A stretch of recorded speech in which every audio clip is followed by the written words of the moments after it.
ലോകമെമ്പാടുമുള്ള ജനതയെ വെല്ലുവിളിച്ചുകൊണ്ട് നമ്മുടെയൊക്കെ മൊബൈൽ ഫോണുകളിലൂടെയും ടെലിവിഷനിലൂടെയൊക്കെ പലസ്തീനിലെ കുഞ്ഞുങ്ങളും മുതിർന്നവരുമൊക്കെ കൊല്ലപ്പെടുന്നത് ലൈവായി സ്ട്രീം ചെയ്തുകൊണ്ടിരിക്കുന്നത് നമ്മൾ കാണുന്നുണ്ട്. കേരളത്തിൽ ഞാൻ പലസ്തീനിലേക്ക് നേരിട്ട് പോയി എന്ന് കരുതിയിട്ട് കേരളത്തിലെ ചില അമ്മമാരൊക്കെ എനിക്ക് മെസ്സേജ് അയച്ചു. ഗസയിലെ കുഞ്ഞുങ്ങൾക്ക് മുലപ്പാൽ വേണമെങ്കിൽ ഞങ്ങൾ തരാൻ തയ്യാറാണ്, നിങ്ങൾക്കൊന്ന് എത്തിക്കാൻ കഴിയുമോ എന്ന് ചോദിച്ച് അങ്ങനെയുള്ള ആ ചോദ്യങ്ങൾ അത് കേൾക്കുമ്പോൾ തന്നെ ഒരുപാട് അഭിമാനവും സന്തോഷവും ഉണ്ട്. നിങ്ങളൊക്കെ നൽകുന്ന പിന്തുണ ചെറുതല്ല. അടുത്ത് നിന്ന് ഇങ്ങനെ ഒരു കുടിവെള്ള ട്രക്ക് ഗസയിലേക്ക് എത്തിക്കാൻ വേണ്ടിയിട്ടുള്ളൊരു പരിശ്രമമാണ് നടന്നത്. നിങ്ങളെ ഞാൻ ആശംസിക്കുകയാണ്, നിങ്ങളെ അനുമോദിക്കുകയാണ്. ഇതാണ് മനുഷ്യത്വം. ആ മനുഷ്യത്വത്തിൻ്റെ വഴിയിലൂടെ നമുക്ക് നടക്കാൻ കഴിയട്ടെ.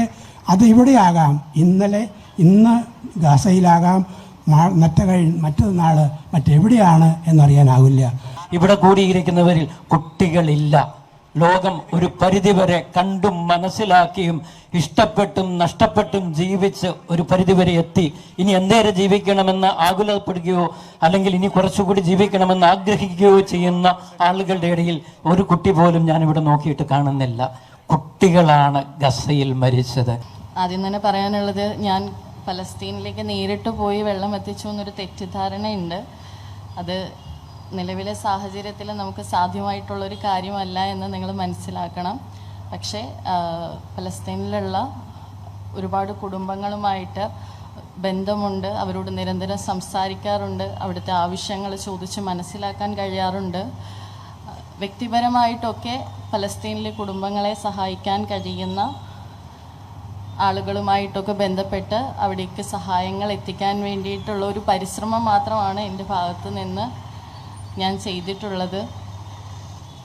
എനിക്ക് തോന്നുന്നു 1945 കാലഘട്ടത്തിൽ ആ ഹോളോകോസ്റ്റിന് ശേഷം ലോകം സാക്ഷ്യപ്പെടുന്ന വലിയൊരു വംശഹത്യയാണ് പലസ്തീനിലെ ജനത നേരിട്ടുകൊണ്ടിരിക്കുന്നത്.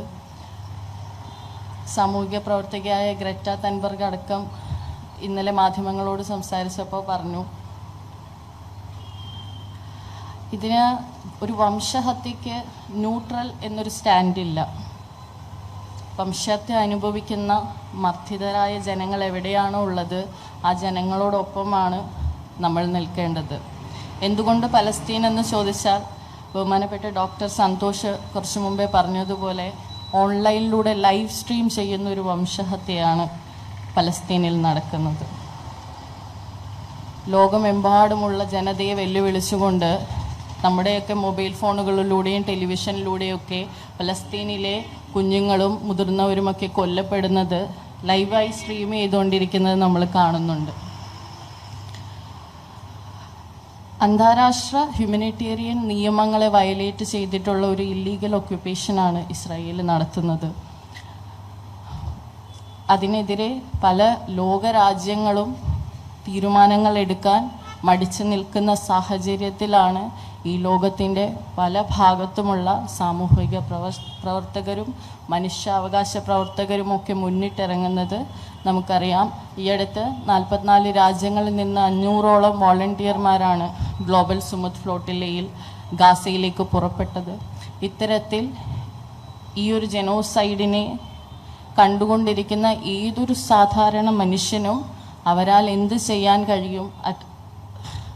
അറ്റ്ലീസ്റ്റ് നമുക്ക് പലസ്തീനെ കുറിച്ച് സംസാരിക്കാനെങ്കിലും കഴിയുന്നുണ്ടെങ്കിൽ ഇപ്പോഴത്തെ സാഹചര്യത്തിൽ അതുതന്നെയാണ് ഏറ്റവും വലിയ കാര്യം. പിന്നെ കുടിവെള്ളം എത്തിച്ചതിനെ കുറിച്ച് കുറച്ച് ആളുകൾ ഇങ്ങനെ ചോദിച്ചിരുന്നു. അതിലൊരു വ്യക്തത വരുത്താൻ വേണ്ടിയിട്ടാണ്. പലസ്തീനിലെ യുദ്ധത്തിൻ്റെ ഒരു പകുതി മുതലേ പലസ്തീനിലുള്ള പല കുടുംബങ്ങളുമായിട്ട് നിരന്തരം സംസാരിക്കാറുണ്ടായിരുന്നു. അങ്ങനെ ഇരിക്കുന്ന ഒരു സമയത്താണ് ഇസ്രായേൽ ലീഫ്ലെറ്റുകളിൽ ഇമ്മീഡിയറ്റ് ഇവാക്യുവേഷൻ ചെയ്യണമെന്ന് പറഞ്ഞ് ഹെലികോപ്റ്ററുകളിലും മറ്റും ലീഫ്ലെറ്റുകൾ പറത്തിവിടുന്നൊരു സാഹചര്യം ഉണ്ടായത്. ആ സമയത്ത് പല കുടുംബങ്ങളെയും അവിടെ നിന്ന് ഇവാക്യുവേറ്റ് ചെയ്ത് പോകാൻ സഹായിക്കാൻ നമുക്ക് കഴിഞ്ഞു.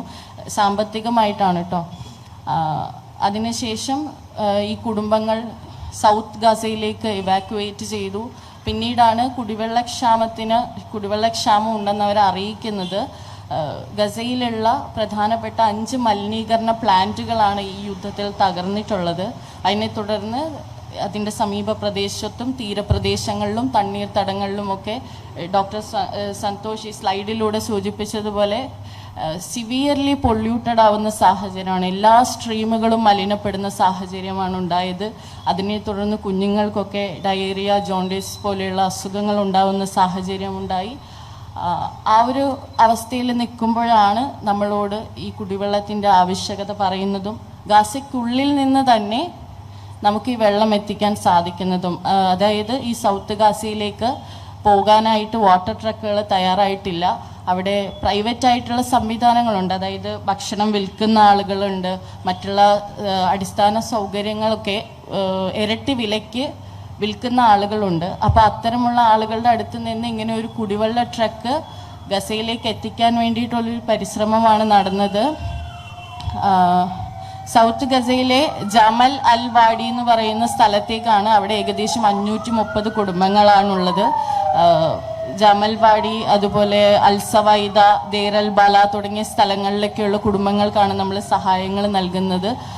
ജമൽ വാഡിയിൽ 250 കുടുംബങ്ങൾക്ക് 3000 ലിറ്ററിൻ്റെ ഒരു വാട്ടർ ട്രക്ക് നമ്മൾ ആദ്യഘട്ടത്തിൽ എത്തിച്ച് നൽകാൻ കഴിഞ്ഞു. അത് സാധിച്ചത് ഇന്ത്യയിലുള്ളവരും ഇന്ത്യക്ക് പുറത്തുള്ള ആളുകളും വ്യക്തിപരമായിട്ട് ആ കുടുംബങ്ങളെ സഹായിക്കാൻ തയ്യാറായതുകൊണ്ടാണ്. ഇനിയും കുടിവെള്ള ട്രക്കുകൾ, ഏകദേശം 530 കുടുംബങ്ങൾക്കുള്ള കുടിവെള്ള ട്രക്കുകൾ ഗസയിലേക്ക് എത്തും. അതിനു വേണ്ടിയിട്ടുള്ള സംവിധാനങ്ങളൊക്കെ നടക്കുന്നുണ്ട്.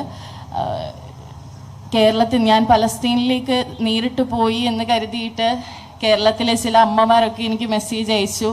ഗസയിലെ കുഞ്ഞുങ്ങൾക്ക് മുലപ്പാൽ വേണമെങ്കിൽ ഞങ്ങൾ തരാൻ തയ്യാറാണ്, നിങ്ങൾക്കൊന്ന് എത്തിക്കാൻ കഴിയുമോ എന്ന് ചോദിച്ച്. അങ്ങനെയുള്ള ആ ചോദ്യങ്ങൾ അത് കേൾക്കുമ്പോൾ തന്നെ ഒരുപാട് അഭിമാനവും സന്തോഷവും ഉണ്ട്. നിങ്ങളൊക്കെ നൽകുന്ന പിന്തുണ ചെറുതല്ല. ഒരിക്കൽ കൂടെ എല്ലാവർക്കും നന്ദി പറയുന്നു. അടുത്തതായി ഫാദർ പോൾ തേലക്കാട്ടച്ചൻ സംസാരിക്കും.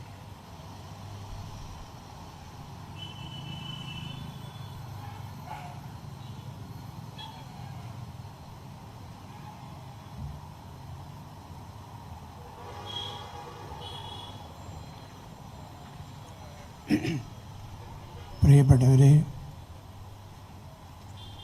വളരെ കർണകഠോരമായ മനുഷ്യത്വമുള്ളവർക്ക് കേട്ടിരിക്കാൻ പോലും ബുദ്ധിമുട്ടേറിയ ഒരു സാഹചര്യത്തെക്കുറിച്ച് സംസാരിക്കാനാണ് ഞാനിവിടെ നിൽക്കുന്നത്.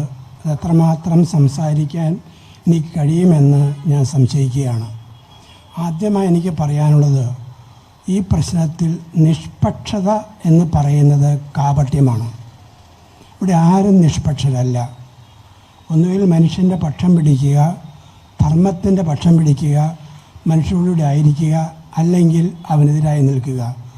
ഈ നിലപാടാണ് നമുക്ക് സ്വീകരിക്കാൻ പറ്റുള്ളൂ. പ്രിയപ്പെട്ടവരെ, അതുകൊണ്ട് കൂടിയാണ് ഞാൻ സാമാന്യം ദൂരത്ത് നിന്ന് ഞാൻ ഉച്ചകഴിഞ്ഞ് ഇവിടെ ഓടിയെത്തിയത്. ഒറ്റ കാര്യം എനിക്ക് പറയാനുള്ളൂ, പ്രിയപ്പെട്ടവരെ, ഇത് നിഷ്പക്ഷൻ്റെ നിലപാടല്ല, പക്ഷം പിടിക്കുന്നവൻ്റെ നിലപാടാണ്. ആർക്ക് വേണ്ടിയാണ് പക്ഷം പിടിക്കുന്നത് എന്ന് ചോദിച്ചാൽ മനുഷ്യന് വേണ്ടി പക്ഷം പിടിക്കുകയാണ്. ഞാൻ കത്തോലിക്ക പള്ളിയിലെ അച്ഛനാണ്.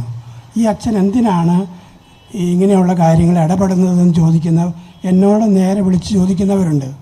അവരോടൊക്കെ എനിക്ക് പറയാനുള്ള ഒറ്റ കാര്യമുള്ളൂ, ഇത് ക്രൂശിക്കപ്പെട്ടവൻ്റെ പേരിൽ നിൽക്കുന്ന അച്ഛന്മാരാണ്. അങ്ങനെയുള്ള അച്ഛന്മാർ ഇവിടെ ഈ പ്രശ്നത്തിൻ്റെ പക്ഷത്ത് നിൽക്കാൻ കഴിയുന്നില്ലെങ്കിൽ അവർ പിന്നെ എന്തിനാണ് വിശ്വസിക്കുന്നത് എന്ന ഗൗരവമായൊരു ചോദ്യമാണ്. നമ്മളെല്ലാവരും ചിന്തിക്കേണ്ടതാണ്. പ്രിയപ്പെട്ടവരെ, ഞാൻ 1986 സമാധാന നോബൽ പ്രൈസ് കിട്ടിയ ആളാണ് ഏലി വീസൽ. അദ്ദേഹം അമേരിക്കക്കാരനായിരുന്നു. അദ്ദേഹം ഔഷ്വിറ്റ്സ് കോൺസെൻട്രേഷൻ ക്യാമ്പിൽ പെട്ട് അവിടെ നിന്ന് രക്ഷപ്പെട്ട ഒരു മനുഷ്യനാണ്. അദ്ദേഹം ആ രക്ഷപ്പെട്ട കഥ ഇവിടെ സന്തോഷ് ഡോക്ടർ പറഞ്ഞതുപോലെ അതിനേക്കാൾ ഭീകരമായ അവസ്ഥ അദ്ദേഹത്തിൻ്റെ ഒരു പുസ്തകത്തിൽ എഴുതിയിട്ടുണ്ട്. ആ പുസ്തകമാണ് നൈറ്റ് എന്നാണ് അതിൻ്റെ പേര്, രാത്രി. മനുഷ്യത്വത്തിൻ്റെ എല്ലാ വെളിച്ചവും കെട്ട രാത്രിയെക്കുറിച്ചാണ് അദ്ദേഹം പറയുന്നത്. അതിനകത്തൊരു ചെറിയ സംഭവം വിവരിക്കുന്നുണ്ട്. ഈ കോൺസെൻട്രേഷൻ ക്യാമ്പിൽ പിടിക്കപ്പെട്ട യഹൂദരായ തടവുകാർ എല്ലാ ദിവസവും രാവിലെ കോൺസെൻട്രേഷൻ ക്യാമ്പിന് മുമ്പിൽ അവിടെ നിൽക്കണം, നിരയായി നിൽക്കണം. അങ്ങനെ നിൽക്കുമ്പോഴാണ് അവിടെ തലേ ദിവസം എന്തെങ്കിലും തെറ്റ് ചെയ്ത ആളുകളെ ശിക്ഷിക്കുന്നത്. ആ ശിക്ഷിക്കുന്നത് മരണശിക്ഷയാണ്, തൂക്കിക്കൊല്ലുകയാണ്. ഒരു അതിന് മുമ്പിൽ ഒരു തൂക്കാനുള്ള ഒരു മുക്കോൽ പാത്രത്തിലുള്ളൊരു സാധനം കൊണ്ടുവന്ന് വയ്ക്കും. അതിൽ കുടുക്കിട്ട് കയറിടാനുണ്ട്, ഒരു സ്റ്റൂളും വെച്ചിട്ടുണ്ട്. ആ സ്റ്റൂളിൽ കൊല്ലാനുള്ള ആളെ കയറ്റി നിർത്തും, കഴുത്ത് കുടുക്കിൽ മുറുക്കും, സ്റ്റൂൾ തട്ടി മാറ്റും, അവിടെ കിടന്ന് മരിക്കും. ഇതെല്ലാവരും നോക്കി കാണുകയാണ്, എല്ലാവർക്കും ദൃശ്യമായ അവതരണമാണ്. അങ്ങനെ ഒരു ദിവസം തൂക്കാൻ കൊണ്ടുവന്ന 3 ആളുകളെയാണ്. ഇയാളെ എലി വിസൽ പറയുന്നു, അതിലൊരാൾ 12 വയസ്സുള്ളൊരു ബാലനായിരുന്നു. അദ്ദേഹം ചോദിക്കുന്നത്, അദ്ദേഹത്തിന് അന്ന് 13 വയസ്സുണ്ടായിരുന്നു. ഈ 13 വയസ്സും 12 വയസ്സുള്ളൊരു കുട്ടി എങ്ങനെയാണ് കൊലപാതകത്തിന് തുല്യമായ തെറ്റ് ചെയ്യുന്നത്? ഈ ചോദ്യമൊന്നും ചോദിക്കാൻ അവിടെ യാതൊരു സ്കോപ്പും ഉണ്ടായില്ല. ഇവരെ 3 പേരും തൂക്കുകയാണ്. ഈ തൂക്കി കഴിഞ്ഞിട്ടും ഈ ബാലൻ തൂക്കം കുറവായതുകൊണ്ട് കിടന്ന് ആടുകയാണ്. അങ്ങനെ ആടിയപ്പോൾ അദ്ദേഹത്തിൻ്റെ പറയിൽ നിൽക്കുന്ന യഹൂദൻ പല്ല് ഞെരിച്ച് കടിച്ചുകൊണ്ട് ചോദിക്കുന്നൊരു ചോദ്യം എലി വിസൽ കേൾക്കുന്നു, വെർ ഈസ് ഗോഡ്? എവിടെയാണ് ദൈവം? നിങ്ങളെല്ലാവരും ദൈവത്തിൽ വിശ്വസിക്കുന്നവരാണ് എന്നെനിക്കറിയില്ല. ദൈവത്തിൽ വിശ്വസിക്കുന്നില്ല. ഈ ദൈവത്തിൻ്റെ അടിസ്ഥാനം മൊറാലിറ്റിയാണ്. ആ മോറൽ തത്വത്തിൽ വിശ്വസിക്കുന്ന ദൈവം എവിടെയെന്നാണ് ചോദിക്കുന്നത്. എലി വിസൽ പറയുന്നു, അത് യഹൂദനാണ്, വിശ്വാസിയാണ്. എൻ്റെ അന്തരാത്മാവ് എന്നൊരു ശബ്ദം ഞാൻ കേട്ടു. എവിടെയാണ് ദൈവം? അതാ ആ കഴുമരത്തിൽ. പ്രിയപ്പെട്ടവരെ, അങ്ങനെ കഴുമരത്തിൽ കിടന്ന ഒരു ദൈവത്തിൻ്റെ പേരിലാണ് ഞാനിവിടെ നിൽക്കുന്നത്. അതാണ് മനുഷ്യത്വത്തിന് വേണ്ടിയുള്ള നിലപാട്. ആ നിലപാടെടുക്കാനായിട്ട് നമ്മുടെ ആളുകൾ മടിക്കുന്നു എന്നുള്ളതാണ് ഏറ്റവും ഗൗരവമായ പ്രശ്നം. ഇത്രമാത്രം മനുഷ്യത്വമില്ലാത്ത നടപടികൾ ലോകത്ത് നടന്നിട്ടും അത് മനസ്സിലാക്കാനും സ്ഥൈര്യമായിട്ട് മനുഷ്യന് വേണ്ടി നിൽക്കാനും കഴിയാത്ത ലോകത്തെ നമ്മൾ വളരെയേറെ ഭയപ്പെടണം. ആ ഭയം എനിക്കുണ്ട്. ആ ഭയമുള്ളപ്പോഴാണ് നിങ്ങളെപ്പോലുള്ള ആളുകൾ ആശ്വാസം നൽകുന്നത്. പ്രിയപ്പെട്ടവരെ, ഞാൻ ദീർഘമായി ഒന്നും പറയുന്നില്ല, ഒറ്റ കാര്യമുള്ളൂ. നിങ്ങളെ ഞാൻ ആശംസിക്കുകയാണ്, നിങ്ങളെ അനുമോദിക്കുകയാണ്. ഇതാണ് മനുഷ്യത്വം. ആ മനുഷ്യത്വത്തിൻ്റെ വഴിയിലൂടെ നമുക്ക് നടക്കാൻ കഴിയട്ടെ. അത് ഇവിടെയാകാം, ഇന്ന് ഗാസയിലാകാം, മറ്റന്നാൾ മറ്റെവിടെയാണ് എന്നറിയാനാവില്ല. ഞാൻ ജർമ്മൻകാരെഴുതിയ ഒരു നോവൽ ഞാൻ വായിച്ചിട്ടുണ്ട്, the Nazi and the barber. നാസിയായി തടങ്കാൽ പാളയത്തെ യഹൂദരെ കൊന്നവൻ പിന്നീട് യഹൂദനായിട്ട് മറ്റുള്ളവരെ കൊല്ലാൻ നടക്കുന്ന കഥയാണ് അയാൾ പറഞ്ഞു വെച്ചത്. അതാണ് യാഥാർത്ഥ്യമാകുന്നത്. കൊല്ലപ്പെട്ട നാസിയിൽ കൊല്ലപ്പെട്ട ആളുകളുടെ പിൻഗാമികൾ കൊല്ലുന്ന നാസികളായി മാറുന്ന ഹൃദയഭേദകമായ അക്രമത്തിൻ്റെയും മനുഷ്യത്വരാഹിത്യത്തിൻ്റെയും പ്രതിസന്ധിയാണ് നമ്മൾ നേരിടുന്നത്. ഈ പ്രതിസന്ധിയെ ലോക മനസ്സാക്ഷിയുണ്ട്. പ്രതിഷേധം കൊണ്ടും ശക്തമായ ശബ്ദം കൊണ്ടും മാത്രമേ നമുക്ക് നേരിടാൻ കഴിയുള്ളൂ. അത് നിങ്ങൾക്ക് കഴിയുന്നു എന്നതിൽ നിങ്ങളെല്ലാവരെയും അനുമോദിക്കുന്നു. എന്നെ വിളിച്ചതിനും 2 വാക്ക് പറയാൻ അവസരം തന്നതിനും നന്ദി, നമസ്കാരം പറഞ്ഞുകൊണ്ട് ഞാൻ വിരമിക്കുന്നു. അടുത്തതായി ചാവറ സെൻറ്റർ ഡയറക്ടർ കൂടിയായിട്ടുള്ള ഫാദർ അനിൽ ഫിലിപ്പിനോട് 2 വാക്ക് സംസാരിക്കാൻ അഭ്യർത്ഥിക്കുന്നു.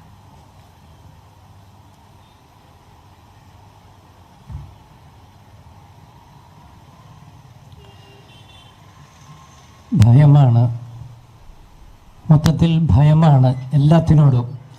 തെരുവിലെ നായയെ പോലും നമ്മൾ ഏറെ ഭയപ്പെടുന്നു. കഴിഞ്ഞ ദിവസം ഞാൻ ആശ്രമത്തിൽ നിന്ന് പുറത്തിലേക്ക് ഇറങ്ങിയപ്പോൾ എൻ്റെ തൊട്ടടുത്ത് നിന്ന് നടന്നു പോകുന്ന കുട്ടികളെ തെരുവ് നായ ഭയപ്പെടുത്തി. എന്നെ ഭയപ്പെടുത്തിയില്ല. ആ ജീവിക്ക് മനസ്സിലായി കാണില്ലായിരിക്കും ഈ വേഷത്തിലുള്ള ഈ ജീവി ഏതാന്നുള്ളത്.